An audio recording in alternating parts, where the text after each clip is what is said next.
उत्तर प्रदेश के जालौन से खबर है कि 2 दिवसीय दौरे पर पहुंचे झांसी रेंज के आईजी आकाश कुलहरी ने उरई कोतवाली का औचक निरीक्षण किया। निरीक्षण के दौरान कोतवाली परिसर में सलामी दे रहे एक दरोगा की सलामी सही नहीं पाए जाने पर आईजी ने मौके पर ही उसे सलामी देने का सही तरीका समझाया। इसके बाद आईजी ने पुलिस व्यवस्था की गहन समीक्षा करते हुए लापरवाही पर कड़ा रुख अपनाया। महिला की शिकायत की सुनवाई न करने और चैट से जुड़े आरोपों में एक दरोगा को निलंबित कर दिया गया। वहीं एसपी कार्यालय में तैनात वरिष्ठ लिपिक को भी निलंबन की कार्रवाई का सामना करना पड़ा। उल्लेखनीय है कि इससे एक दिन पहले भी 2 दरोगाओं को निलंबित किया जा चुका है। कार्यप्रणाली से असंतुष्ट आईजी ने पूरी कोतवाली के प्रभारी को कड़े निर्देश देते हुए सुधार के आदेश दिए। ये देखिए, यहाँ पे अभी थाना उरई का निरीक्षण किया गया था और आज सुबह पुलिस लाइन का निरीक्षण किया गया था। ये वार्षिक निरीक्षण की श्रेणी में आता है।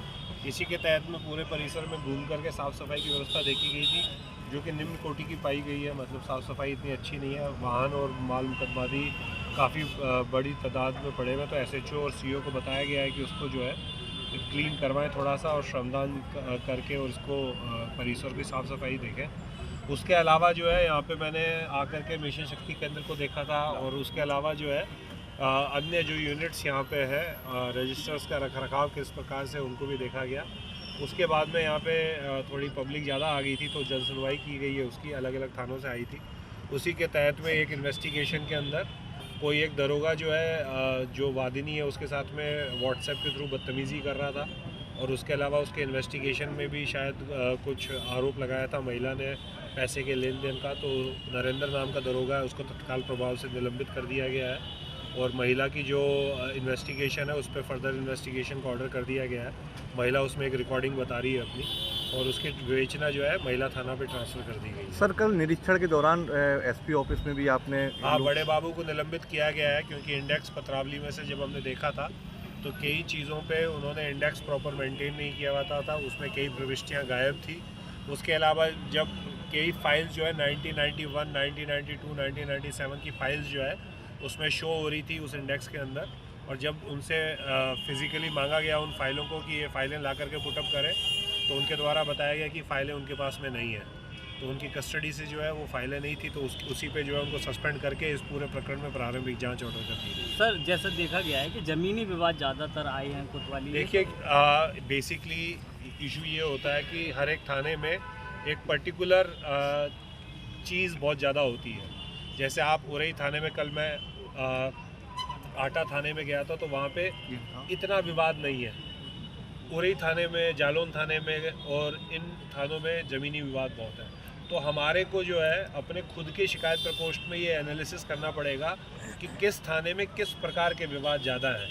अगर यहाँ पे सपोज़ करिए किसी जगह पे पारिवारिक विवाद ज़्यादा है, हस्बैंड वाइफ के विवाद ज़्यादा है, तो वहाँ पे उस थाने में बहुत अच्छा परिवार परामर्श केंद्र होना बहुत ज़रूरी है।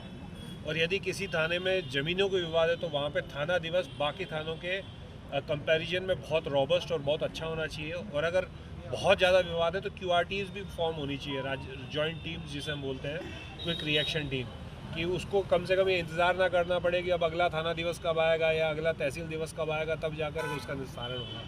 तुरंत QRTs राजस्व की बने और इसमें पुलिस की भी रहे, तुरंत मौके पे जाएं और जाकर के विदिन 24 आवर उसका निस्तारण करें। तो इसी संभावना पे, QRTs की संभावना पे, जॉइंट टीम्स की संभावना पे एसपी को बताया गया है, एसपी और डीएम को, कि ये इस पर थोड़ा विचार कर लें। अगर इस तरह का कोई मॉडल QRT मॉडल्स निकाल सके तो इससे, जिसे बोलते हैं, जस्टिस तो होगा पर इंस्टेंटली होगा, मतलब जस्टिस डिनाइड टाइप वाली सिचुएशन। सर फीडबैक रजिस्टर भी चेक किए हैं, क्या लगता है? फीडबैक था यहाँ पे।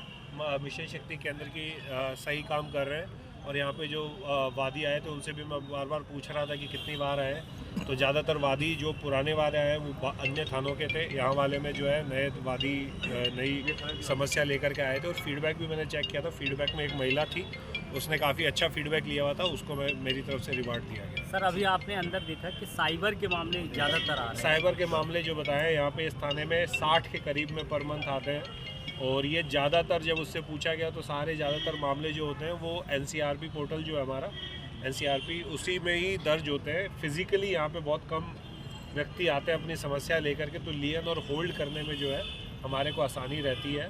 रिकवरी की बात को लेकर के यहाँ पे थोड़ा सा इशू जो मेरे संज्ञान में आया है कि यहाँ पे जो है कोर्ट जो है उसमें एफआईआर की प्रति मांगता है उसको रिलीज़ करने के लिए, और यहाँ पे पुलिस से जो रिपोर्ट जाती है वो एक्सेप्ट नहीं की जा रही है। तो उसके लिए एसएसपी और डीएम को जो है यहाँ पे निर्देश दिए गए हैं कि अगली मॉनिटरिंग सेल बैठक में इस मुद्दे को उठा करके इसका निस्तारण करने की ठीक सर।